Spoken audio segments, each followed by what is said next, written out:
participants to join, and then we will open the lecture. Hi, everyone. Hi.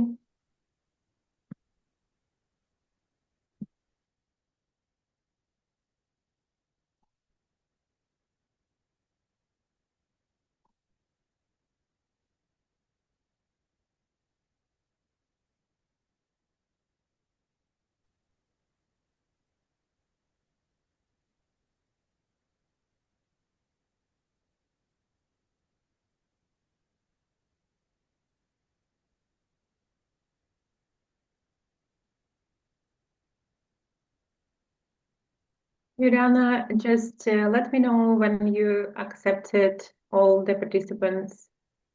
Yes, I just accepted all the participants who were in the waiting room. Invited? Okay, we can start, yeah? Yes, we can start from now. Oh, that's, yeah, amazing. Good afternoon, everyone, and welcome to today's event, which is dedicated to the topic of human well-being.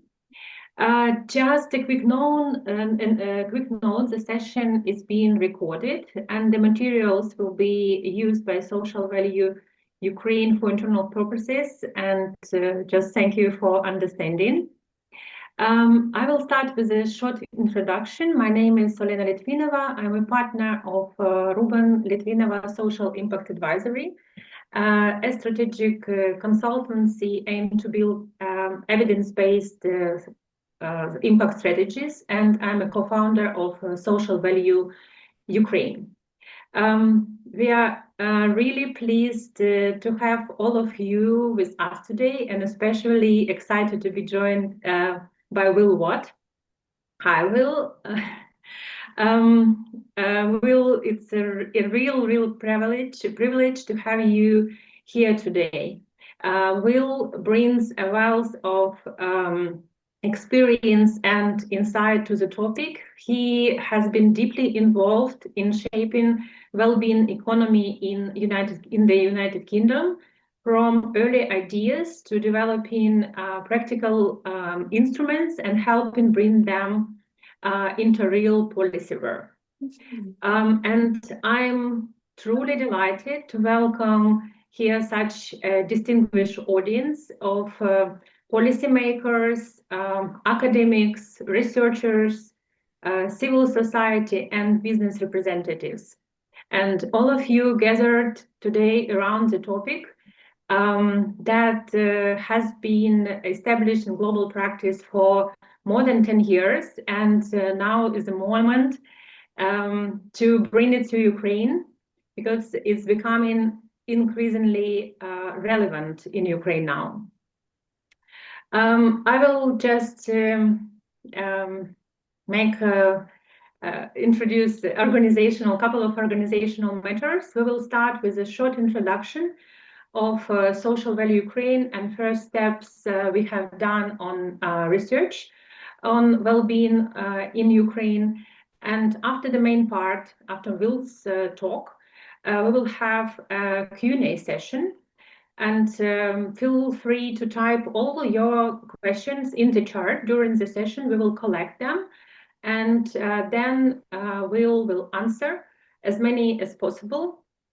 And please do not hesitate to share your thoughts, and we would like to hear all your reflections, all your ideas on the topic. If it's fine and works well for you, we can continue. And if you have any comments, please type your comments and reflections in the chat. And as I said, I will start with a short introduction of Social Value Ukraine. Our community that we launched recently, a couple of years ago, and the host of today's event. Social Value Ukraine is a network of professionals dedicated to advancing practices in managing and measuring social value and social impact. the mission of the organization is to support the growth of impact thinking among the modern Ukrainian leaders. This means placing people and their well-being in the center of decision-making and recognizing value in more than just economic terms. Through learning and training, we offer access to international workshops and professional accreditation. And we also connect professionals within our global network and support them to share their experience and stories, practices to drive a real impact.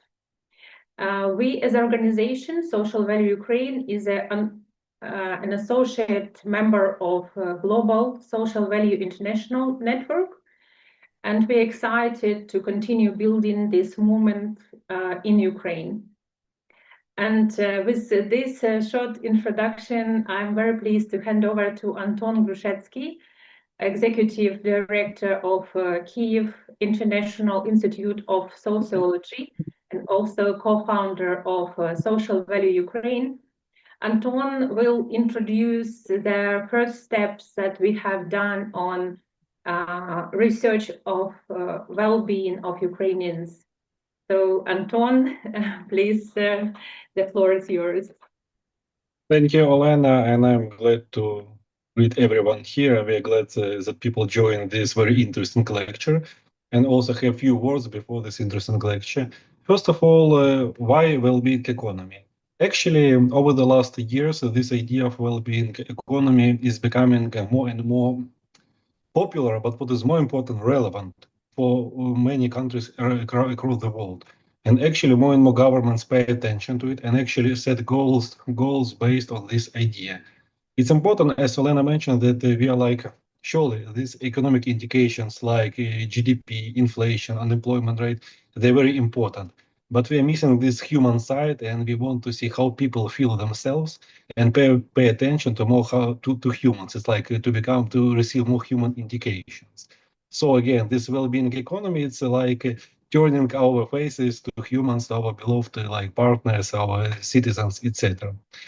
So we decided to also conduct a pilot study in Ukraine, surely with just our basic steps, and we hope that in future we think like more collaboration will be able to conduct more large-scale surveys. But again, we think our communication within Social Value Ukraine platform, the idea was emerged, and we decided that we need to launch at least first surveys in Ukraine to at least understand how Ukrainians perceive well-being. What is our situation with well-being in Ukraine based on this approach? And also, so with these two organizations, Ruble Litvinova Social Impact Advisory, that is, as Elena mentioned, really the first Ukrainian agency that is focused on evidence-based development of social impact strategies, and Kyiv International Institute of Sociology. It's one of the sociological institutions that operate in Ukraine for more than 30 years. We decided to launch a study.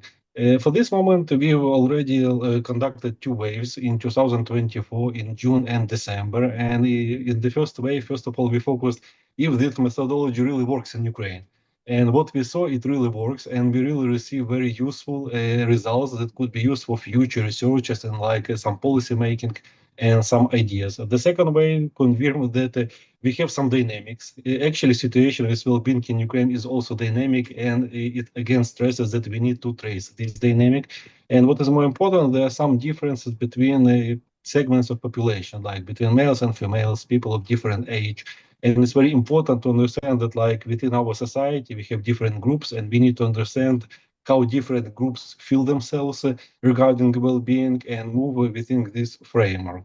And actually, in the upcoming month, we are planning to launch our new waves. And I also could say that some of my friends are already integrating this platform, these questions in their surveys, more sectoral surveys, like a survey of teachers, of pupils' parents. And this platform is also integrated to understand the well-being of these important parts of society. But again, our general goal is much broader than just data collection. Surely we could provide you with some figures, but we need to understand that apologize, that before data collection, we need integration into national and local policymaking processes. We need integration into the developmental programs on the local and national levels. So we hope that through this collaboration, and we hope more and more people after this lecture, after communicating with us, will be able to join our team to create new teams. In Ukraine really has lots of high quality specialists, high experienced professionals, and we need to understand that if we are united, we are able to move forward Ukraine to create a new set of indications that will be supplemental to economic indications. Yes, we want to see higher GDP indications, lower unemployment rates, etc. But we also need that the people in Ukraine feel themselves much better. And with this in mind, this well-being economy is what we should pay attention to. And with our joint efforts, we are able again, to create new sets of indications and help Ukraine to move forward. Again, all of us wants to see Ukraine as a successful state, as a successful society. So let's pay attention, let's make our efforts to improve our resilience and our long-term development. And again, thank you for this participation in this event. And again, I pass the word to Olena.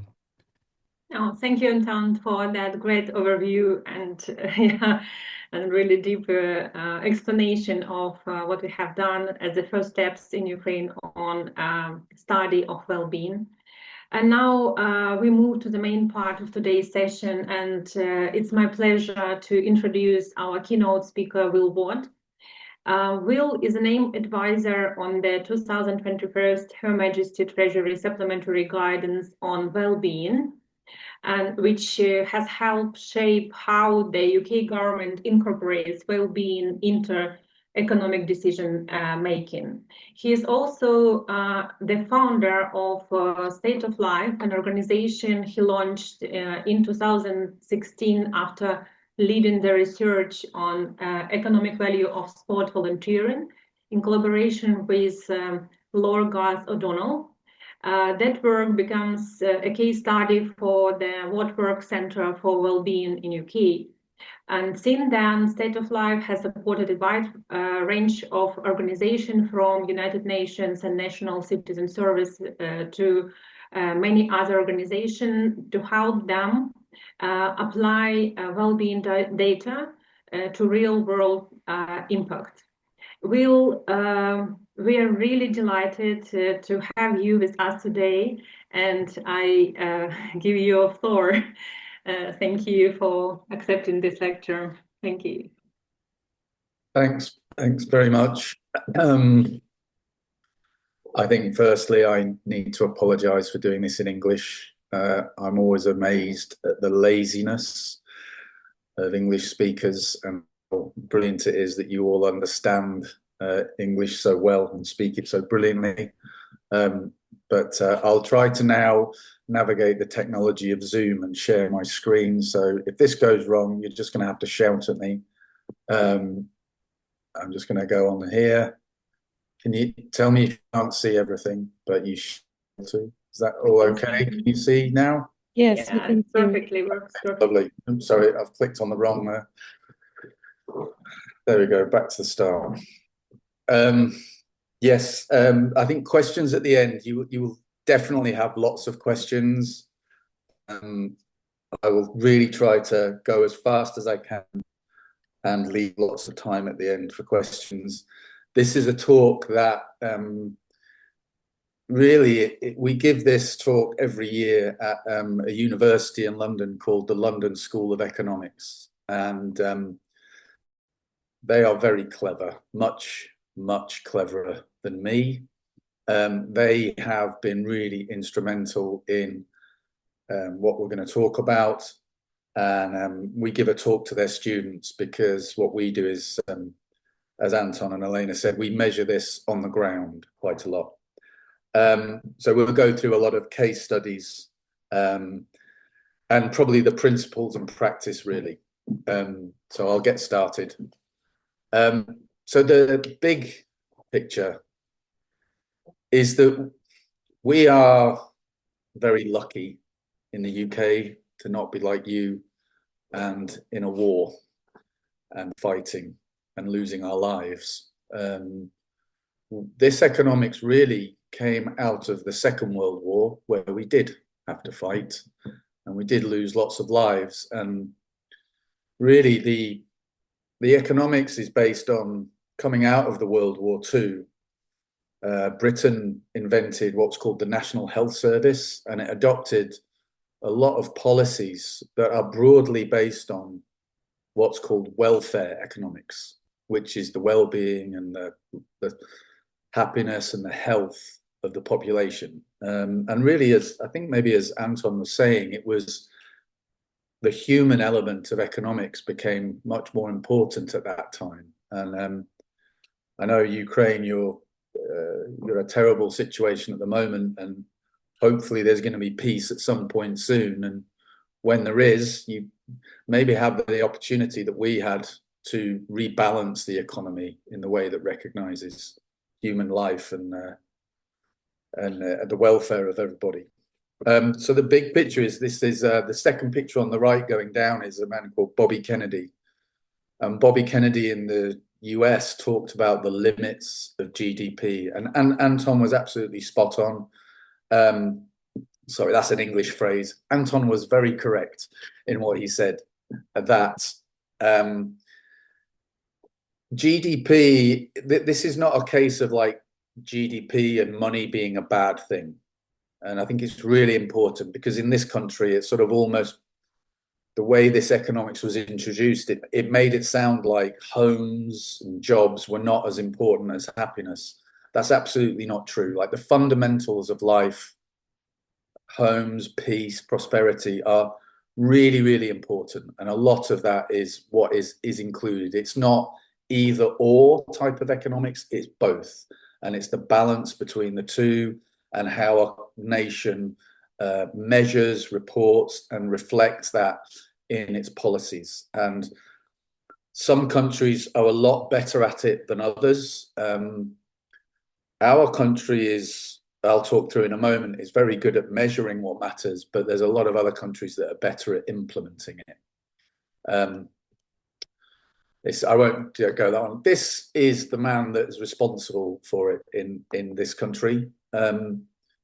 His name, or his nickname in government circles, in the UK government, his name is God. Now, the reason for that is his initials are Lord Gus O'Donnell, so it spells God. But he was also the head of our civil service. So he wasn't an elected politician, but he effectively ran the country. And he's an economist.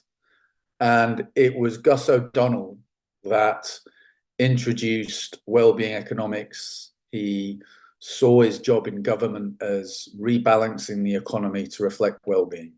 And along with the London School of Economics and a prime minister we had back in 2011, Gus really has driven through and made this possible.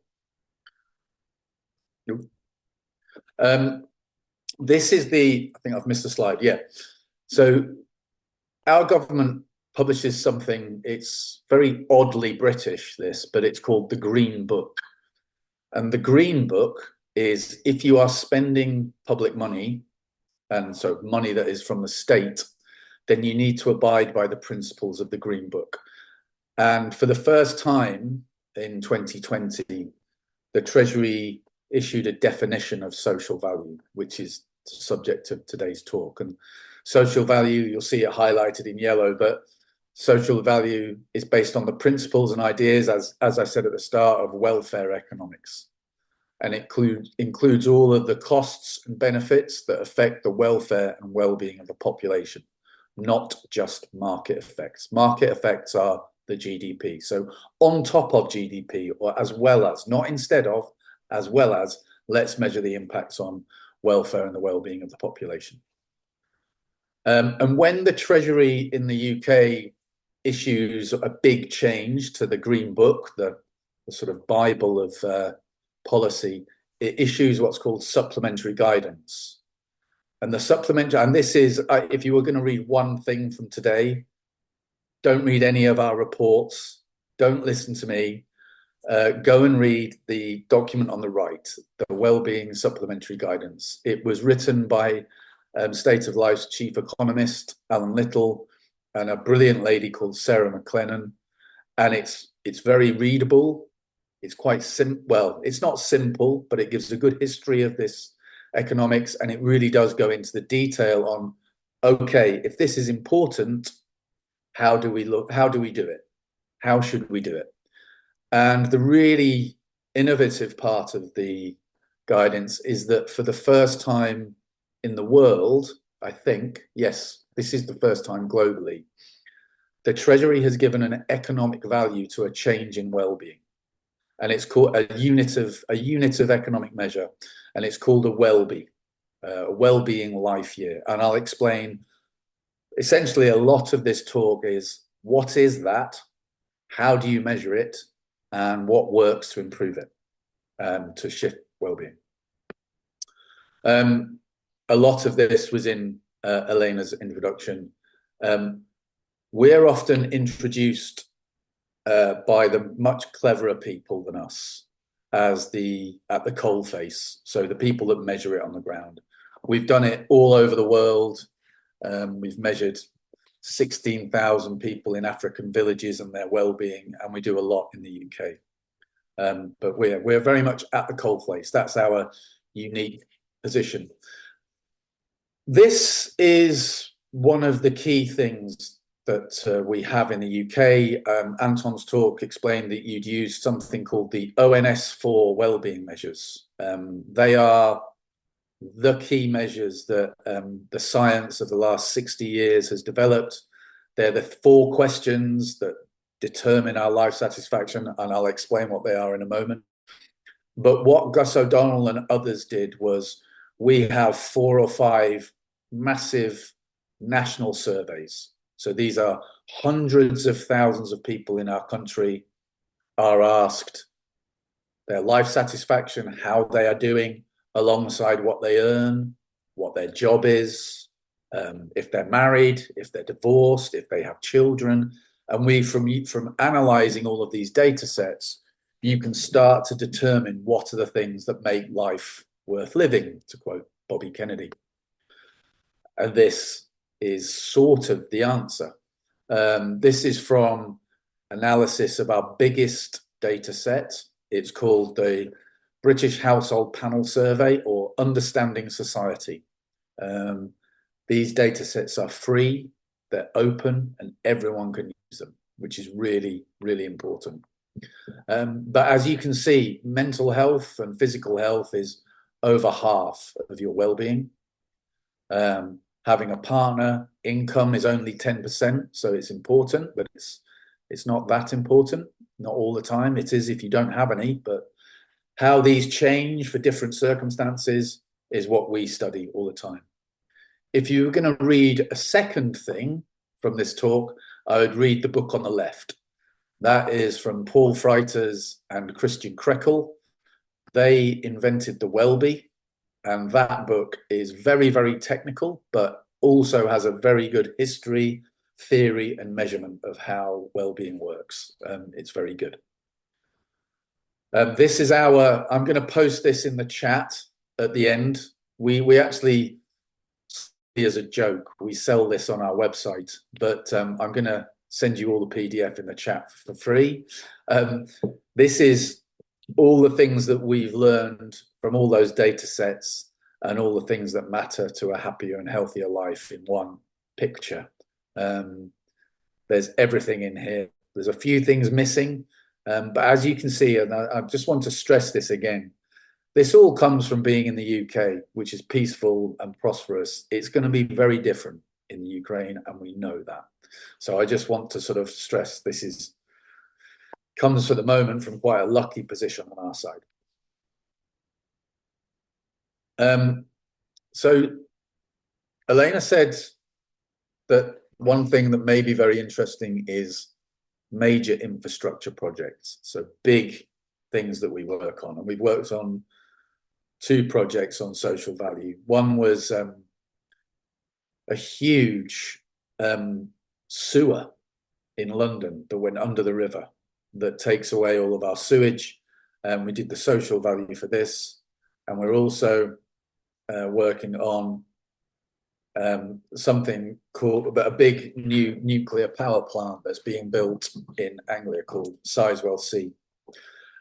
And the approach we take on this, and I think this is quite new, but this is how we help people understand it, is that there are, across the top, a lot of things that we know are important already. And these are called long lists that we know this is important, so we give them all values and we make them freely available.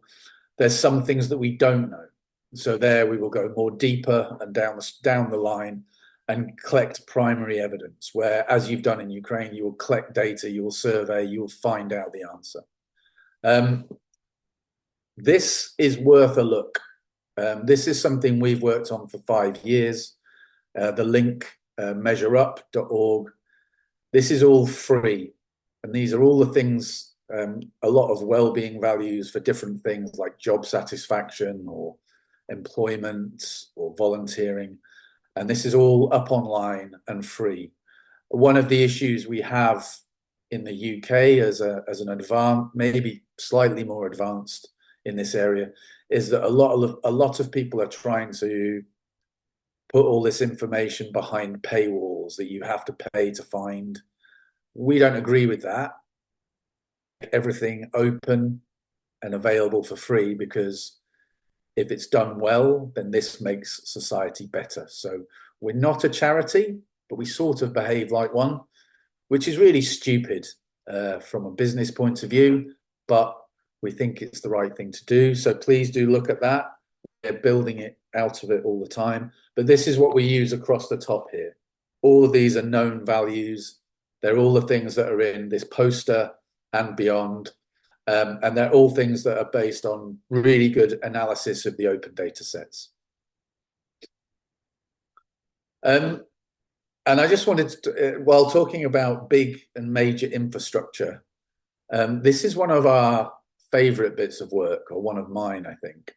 I'm not particularly religious. I don't go to church every week, but the church is responsible for an awful lot of good. You might not believe in God, but you can believe in good.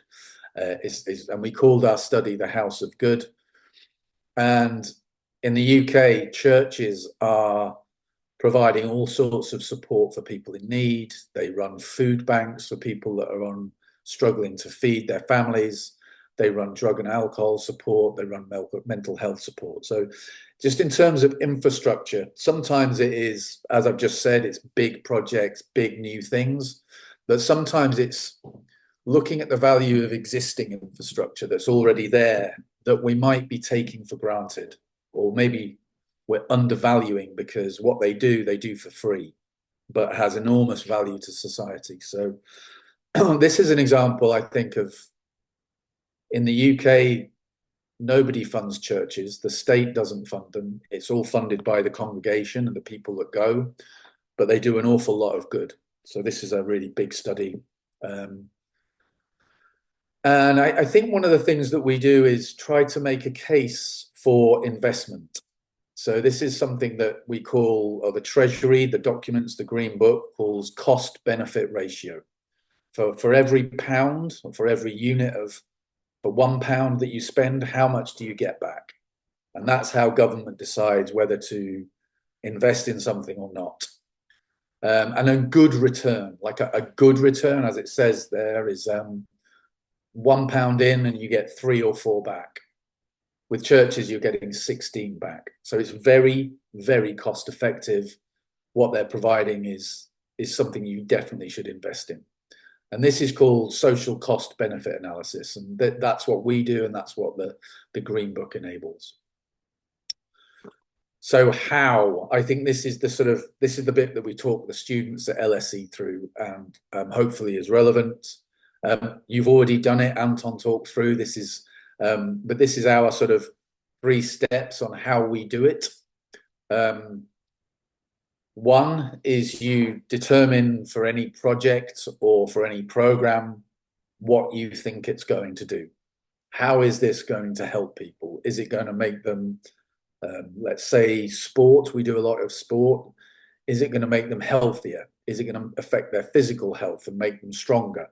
What are the outcomes for your project? The second step is, okay, did it actually do that? Was it your intervention or your project or your program that made the change? That's the really difficult bit I'll talk through in a moment. And then if indeed it was your project, then how you can put a value to it. But those are the three steps. And I'll talk through sort of the basics of those now. This is on the right are the ONS4 that you've used in Ukraine. These are the big questions. And it's the one at the top, and it's called life satisfaction. And with lots of very eminent scientists, economists, everyone has now agreed, finally, because it was a big debate for the last 20 years, that this question at the top, overall, how satisfied are you with your life nowadays? Out of 10, this is how you measure well-being. Underneath is the three things that drive that: how happy you are, how anxious you are, and do you think what you do is worthwhile? Alongside that, in our data sets, as I explained at the start, these questions are asked alongside everything else you might consider. Trust in other people, whether you go to church, whether you're married, how many children you have. Basically, don't have more than 2, because 3 children or more is bad for you. But all of these things we can work out in our data sets in this country. But that's the key question. So those outcomes are always in projects we work on. The impact is then, if you ask those questions to a project, you can then compare them to the national data, and that gives you a good comparison group. Or if you were talking to a sort of scientist, it would be what's called a control group or a comparison group. So that helps you establish whether it was going for a run every week versus not going for a run every week that made you happier and healthier. There's a lot of complexity in that, but that's the simple bit of it. Here's an example from a project that works with teenage girls. It's called Girl Guiding.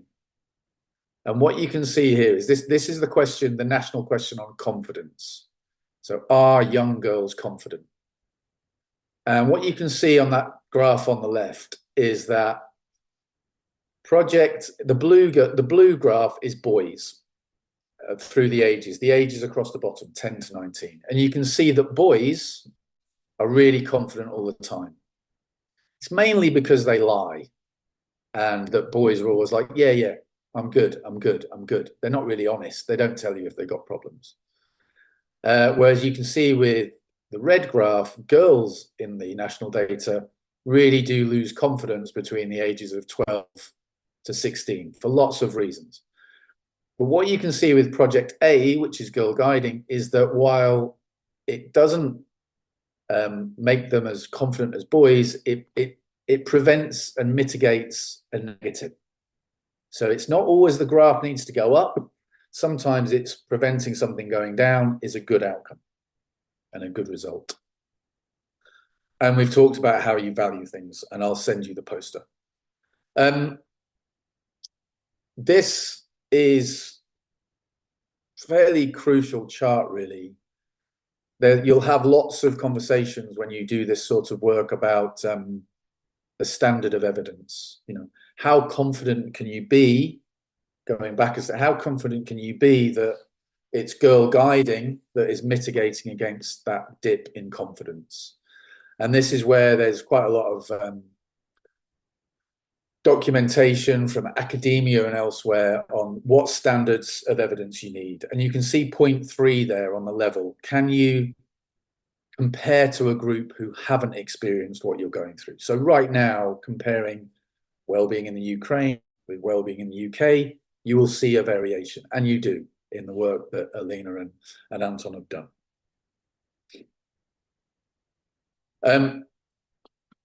So what we do is is analysis of all these data sets. So I have people much cleverer than me who work with me, and they're very good with data, and they go into these data sets and do lots of work on for different people. A big bit of work at the moment that we're doing is, what is the well-being value of sport and physical activity? Is it good for people? Who is it good for? And really, how much of that should be funded by the state, and how much can people just pay for? So there's all sorts of issues around what should the state pay for versus how much can people with good jobs who like going for a run or play football or go swimming, how much do they pay? And what you start to find is that using the Wellbeing, you can see that the value of working with children is double that of working for adults. You can see that people with a disability or on a lower income experience a much greater value. So often what we're trying to do with this economics in this country, and probably in a lot of Western Europe and relatively affluent countries, is you're trying to make the case for redistributing how the government spends its money. Gus O'Donnell describes this really well as stop giving money to people who are rich. So you have to try and redirect your investment to where you're going to help the most people in the most effective way. And that is not giving it to people who've already got money, health, and happiness. This is work we did with working with people with disability. And you can see that the benefits to them are much more significant than they are to the average person. We've also worked recently on working with children. So there isn't a way, or there wasn't a way until maybe 5 weeks ago, where you could measure the well-being of children under 10. But we've worked with London School of Economics, and we've created something called the C Wellbeing, which is a children's well-being measure. This work is measuring, in the UK, children get free education, which is incredibly expensive for the government to provide, and they get free physical education. But constantly, everything is under threat. There's the government has what's called spending reviews, where they're going to cut things, they're going to grow things. So a lot of the work we do is trying to make the case, make the business case or the investment case for increasing or redistributing how we use public money. And that's what social value is used for. This is something we did for Ofcom. Now, Ofcom regulate digital media. So social media, all of the access that children are using on their phones. How do you measure something that's trying to stop kids doing it? Is it good for them? Lots of countries around the world, and China, have stopped children under 16 accessing social value. Why? Australia is looking at it. So this is around children's well-being and the use of digital technology. Again, you can see that's written by Alan and Sarah, who wrote the Green Book guidance. Neurodiversity is a huge topic that we look at. So being autistic or dyslexic or having ADHD has very significant effects on your well-being, but it's not recognized by policy. These are called neurodiverse conditions. In the UK, over half of our prison population have neurodiverse conditions. So being able to understand this at an early age is a really important policy implication. It's a bit slow, sorry. This is a project in Africa. So looking at, with a charity called Tear Fund, who work with churches in Africa and try to work with communities to figure out what they need in terms of food poverty, food security. I mean, these are really, can be very struggling communities in Africa. And we measured all of the, you know, not just well-being, obviously. We're measuring things like safety, security, access to education, food, homes, and you're just trying to track the impact of these projects. This has been a huge project. It's in our 3rd year now.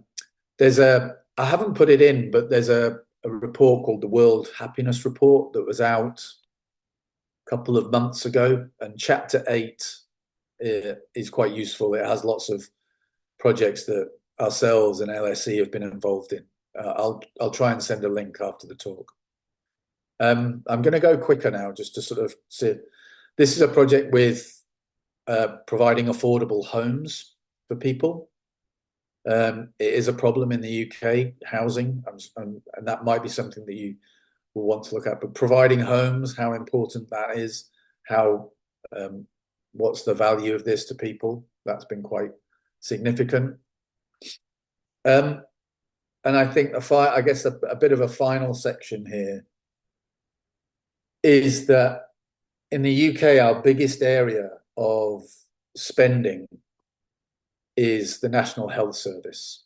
So everybody in the UK has free access to healthcare, doctors, and that's created a bit of a problem in that because it's all free, a lot of people don't look after themselves because they don't have to, because they think, oh, it doesn't matter, I'll get.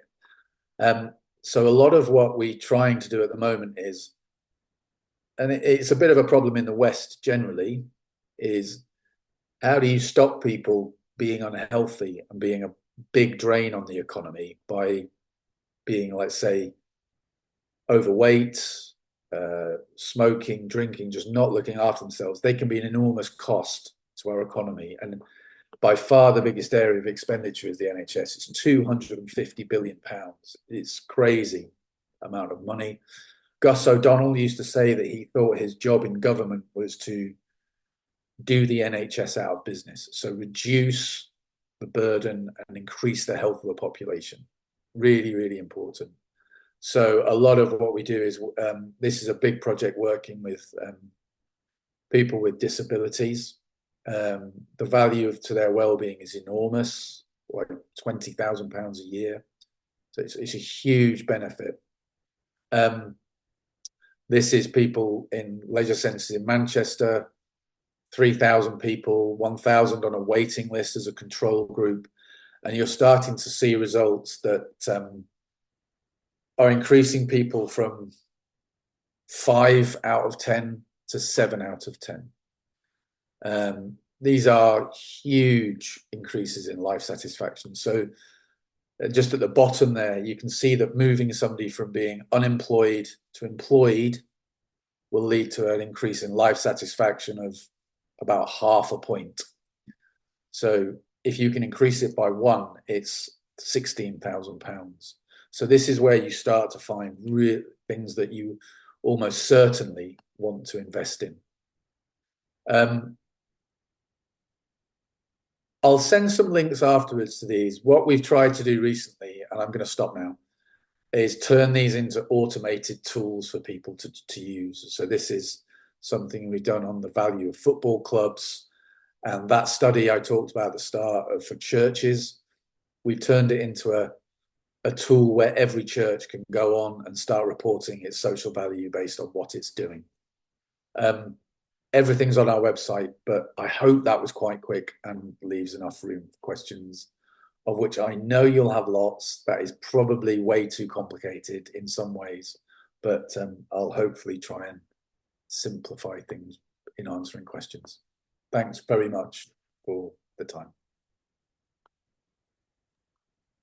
Thank you, Will, a lot for this, really impressive presentation. There are a lot of cases that you have done, and they're really interesting. can we look to our chat? Do we have a question from the audience? And please feel free also to raise your hand if you have a question and to ask directly after we cover all the questions in a chart. So we have only a couple of questions, I think.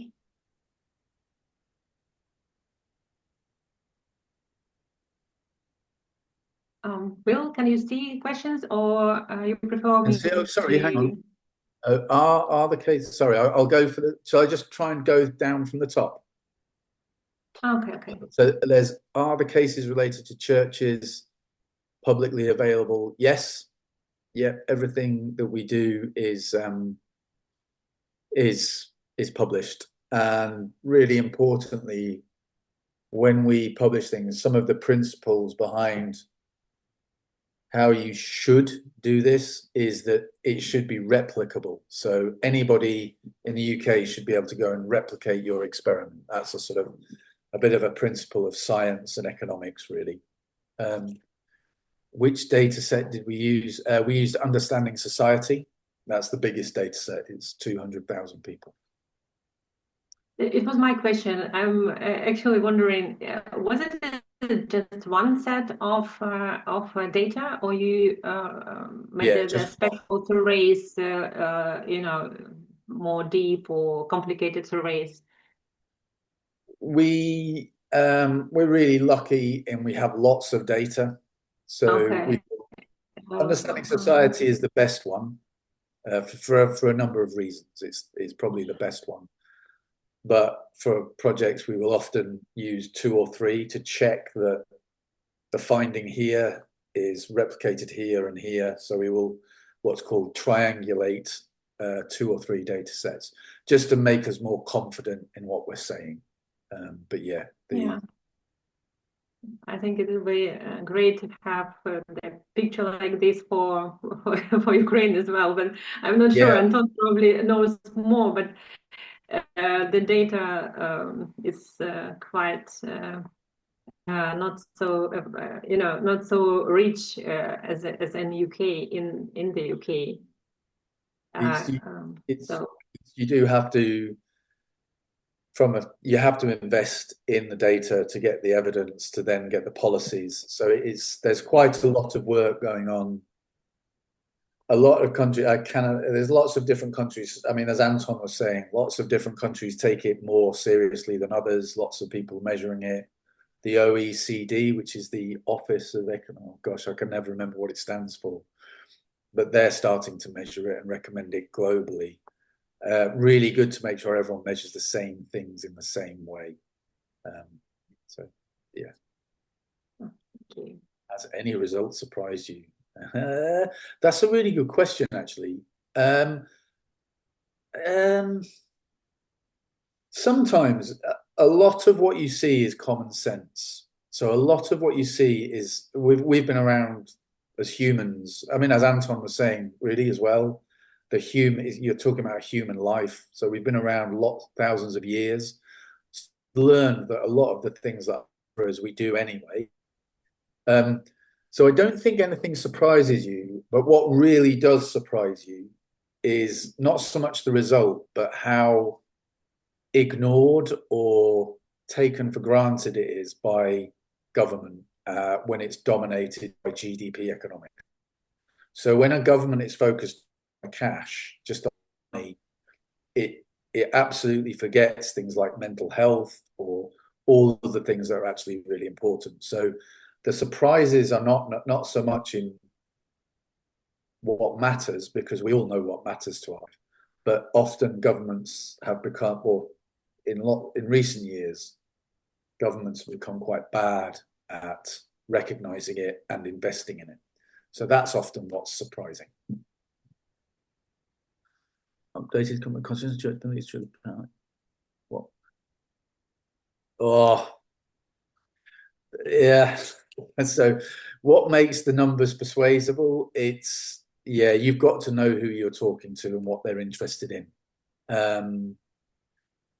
That's actually why we ended up doing it. Gus O'Donnell encouraged us to do it because he said, getting to the numbers anyone can do, but talking to people in a way that persuades them is what economists are not good at. I'm not an economist. My job is doing posters like, I'm going to post it now so you've all got it. My job is turning it into pictures that sort of might make it a little bit more understandable for the population. I always see our job as, how do I explain this to my grandma? You know, how do you explain it to somebody in a bar? And really, it goes back to how you greet everyone every day. When you see your friends, you always go, how are you? How are you? And that's really all we're talking about. That's what, when somebody answers that question, whether they know it or not, they're factoring in all the things that make up their life satisfaction. Yeah, not bad. Yeah, all right. That's probably about a 5, 6 out of 10. Yeah, good. Yeah, really good, thanks. Yeah, excellent, excellent. That's probably an 8 out of 10. But we all answer it in a different way at different times in our lives based on different, and really that's the simplest distillation of hundreds of years of science and economics into one question. How are you getting on? And that's really it. So trying to get that across to people, often talk about, if they have children, talk about their children, because that makes really understand the sort of well-being. You say, oh, so you're try and talk in something that they do. Ask them what their hobby is. What do they enjoy spending their time doing? And they'll say, oh, I love going to the mountains. I love going to the mountains for a hike. And you say, okay, you can't do that for a year. You're banned. You've got to stop that for a year. How much would you pay me to not have that happen? And that really is how a lot of this is done, is imagine a scenario and give me a price for how much it would be for you to be able to do that thing that you love. And they'll go, oh, quite a lot of money. And you go, yeah, there you go. That's your well-being. That's what you're valuing. Time with your friends, time with your family, time outdoors. The things that really, you know, you often can easily take for granted. You know, yeah. Sorry, that was a long answer. Not surprising. I think I've answered everything. Is there any others? You mean the next question? How organization ensure that their social impact assessment do not inadvertently cause harm or bias? Have I missed one? The next question is a little bit, yeah. Hang on. I can't. Well, I've just posted the poster. I can't see anything below that. Have I missed a question? Sorry. Oh, okay. Oh, how can? Sorry, not how. Yes, sorry. I see. How can organizers ensure that they do not cause harm or bias? Well, the key there is ask real people. So there's a lot of. I mean, as a sector or as a discipline, it's maybe 10, 15 years old. And when something's quite new, there's a lot of bad practice. So our battle is always, it's those 3 steps really. Have you asked real people the questions? Have you asked people that are not able to enjoy or experience this? It's the design of the study, really. That's in those 3 steps that I went through.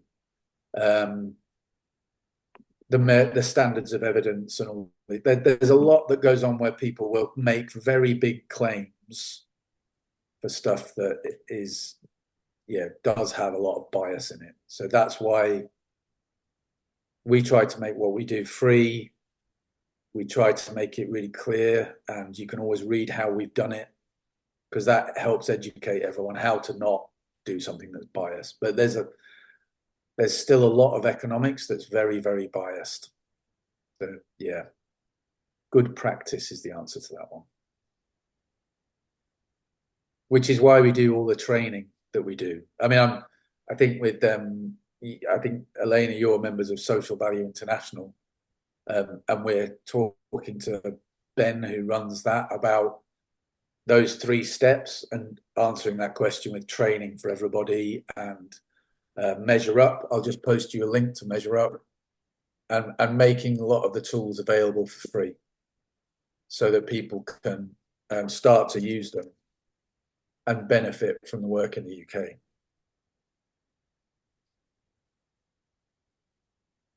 I've just posted it in the chat.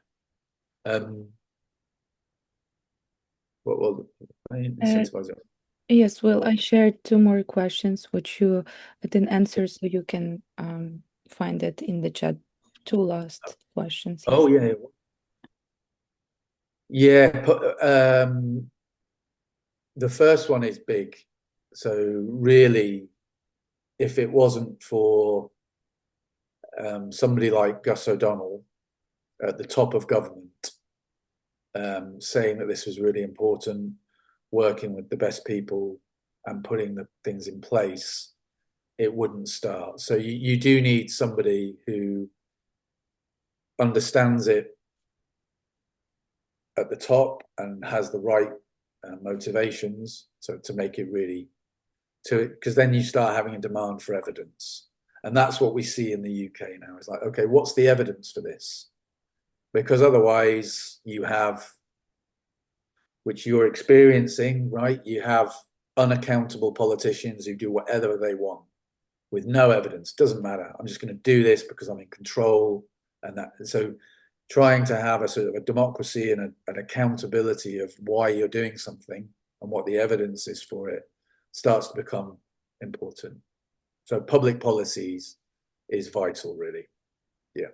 But that's not to say that what you're doing can't influence those people. So that's the job of, we call them think tanks, or, you know, trying to promote ideas like this that somebody at the top might hear and understand and go, yeah, that is important. So the job of lobbying or persuading people in policy to do something better is, I'm sure that's going on all the time. What are the most common? Very bad.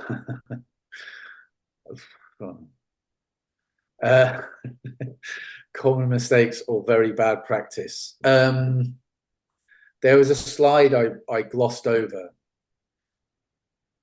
So if you make, a lot of people want to report a big number. They want to say, yeah, we're worth lots of money. And they will miss all of the evidence and they'll just pump out a big number. We see a lot of that. And our approach is to call it out and be, what are the mistakes? Not asking real people in real time. So using numbers, but without actually having any evidence that real people have been asked. If you're going to claim, the simple answer, sorry, this is a bad answer. The simple thing is, you are claiming to have made people's lives better. Have you asked them whether that's happened? If the answer is no, that's immediately not a good study. You know, that's immediately like, okay, so where did that number come from then? We always try to say, look, if you're claiming something important, at least have the decency to ask real people whether that's actually happened for them. Otherwise, you're in danger of making it up, which is bad practice. Yes, so the last question, charities. Yeah, most of our work is for charities, activists, people trying to persuade policymakers to invest in churches or to invest in a new type of activity, like free park runs in a park, or protect something from not being funded. So yeah, a lot of our work is with all of those people. Yeah, not just government, but a lot of that stuff, charities, activists, rely on government funding in some shape or form. So it's a bit of both.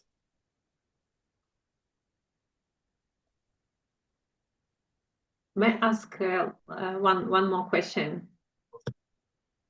You mentioned today well-being and well-being, so children's well-being. Can you just get a short explanation on what is the specific of well-being? I'm not sure that all of our participants they're aware of this methodology of well-being. If it's possible to start with just a short explanation, what is the well-being about? It's very simple. The main question that I explained, the ONS for that question of overall, how satisfied are you with your life nowadays? A 10-year-old child can't really understand that. So what ask them that gives you a sort of equivalent or close as possible. And we've worked with a number of the data sets to track different ways of doing it, and we've recommended what we think we should be asking children. So, I mean, it was in the Lords, which is our parliament this week. That's now going to be measured in schools, and it's essentially how happy are you overall? How happy are you? Because a child can understand that. So that's the simple answer. But the whole paper, it's on our website. Hang on. I'll post you all the answers so that you don't have to listen to me too much. Where is it? Has been issued just recently, yeah. So it's like a fresh study on well-being, and I updated the blog last week, but the links to the paper from LSE are all in here. So that's our. We try and do a short blog to answer big questions and then link to the full documents if you want to read them. So that's all in the chat. I have one more question. So in the UK, the practical implementation of well-being studies is quite successful because the government is use this methodology and build all the policies on the data from well-being research as well. But what is, on your opinion, who are able to make it possible? I mean, in roles of academics, think tankers, like people with power, like Sir O'Donnell. What is the share of this power to push it to be implemented in the government policy? I'm going to send you something that I've listened to recently. And it really, so it describes, so in the UK, maybe since 1980, so the last 40 years, we have adopted a very non-well-being form of economics. It was an LSE professor called Hayek, and it was all about money, and it's all cash. And that's really what we've had in the UK for 40 years. But this podcast explains how the hell that happened. So to answer your question, and right at the end, it says, we need a new, it was a man called Keith Joseph, and it was exactly what you described. He was quite clever. He worked with think tanks. He started to circulate the idea, and it caught on, and then it worked for people, and various ways that it happened. It's a fascinating description, really, from my point of view, described how it happened. But at the end, it describes how it's been so damaging. And it says at the end, we need a new version. We need a new one. And so you go back and you go, that's what I think we're doing. So I was quite inspired listening to it, because what it needs is what you're doing now. It needs exactly what you're doing now. Talk about it, persuade people, make it as simple as possible, make sure the evidence is good, start to talk in ways people understand, and frankly, start to talk about where it helps the country or communities, where it helps them get better and happier. So it's a really good pocket. I'll try and find it. Let me try and find it to send. But it's a load of English, so I apologize if it's. So, in your opinion, it's a combination of efforts of different group of people who are excited and to trust this direction. Yeah. Yeah, it's always. There's a fabulous book I have on my shelf. Like, it's called The Vote. How did we get democracy? And it took 300 years. You know, in this country, it took 300 years to get the vote. And it's just talking with like-minded people, expanding it, working with, trying to find those people who get it. You know, there's a famous quote that I like, which is, never underestimate the ability of a small group of people to change the world. It's the only thing that ever has. You know, and it's just that all these things start small and they grow. You know, and it's the real thing is that O'Donnell has done has hopefully unleashed it a little bit further than it would have been without. You know, great people do great things. I do think he did something really good. I've posted the program in the chat. I don't expect you to listen to that one, but I found it interesting.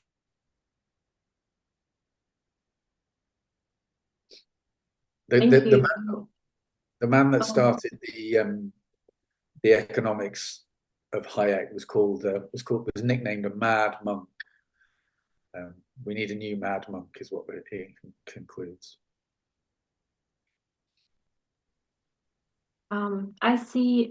Well, thank you so much for answering that and sharing this link. It's quite, yeah, that's really interesting. I see one more question. I think that it's a little bit linked to the previous one. Do you see it from Lilia? Yeah, I was just about to reply in the chat on that. That's a really good one.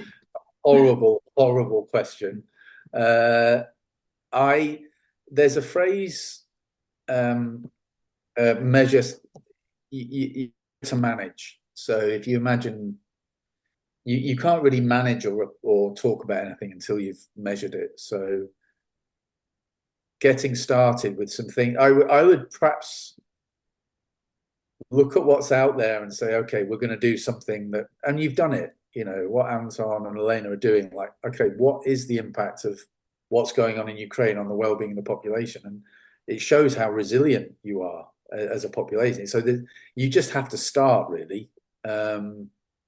First 3 steps. Oh, I need to think about that. But essentially what Gus O'Donnell did was start to put in place a national program to measure it. And then you can start to have a serious conversation about it. Because until then, it's just an idea. And then it's just opinions. So I would perhaps try to gather the evidence from around the world to make the case for doing things differently. Genuinely, you're going through an awful time, but there's an opportunity to build back better, as they say. You know, we did that after the World War, and we had the NHS. So I'd look around and just try to. Sorry, that's a bad answer. Lilia, I'll try and think better of an answer. I'll try and think of a better answer and put it somewhere, maybe, on that one. I wouldn't claim to be responsible, you see. It's not me that knows the answer to that. I just work with what's been done before. So I'm standing on the shoulder of giants. Top 3. Tough question.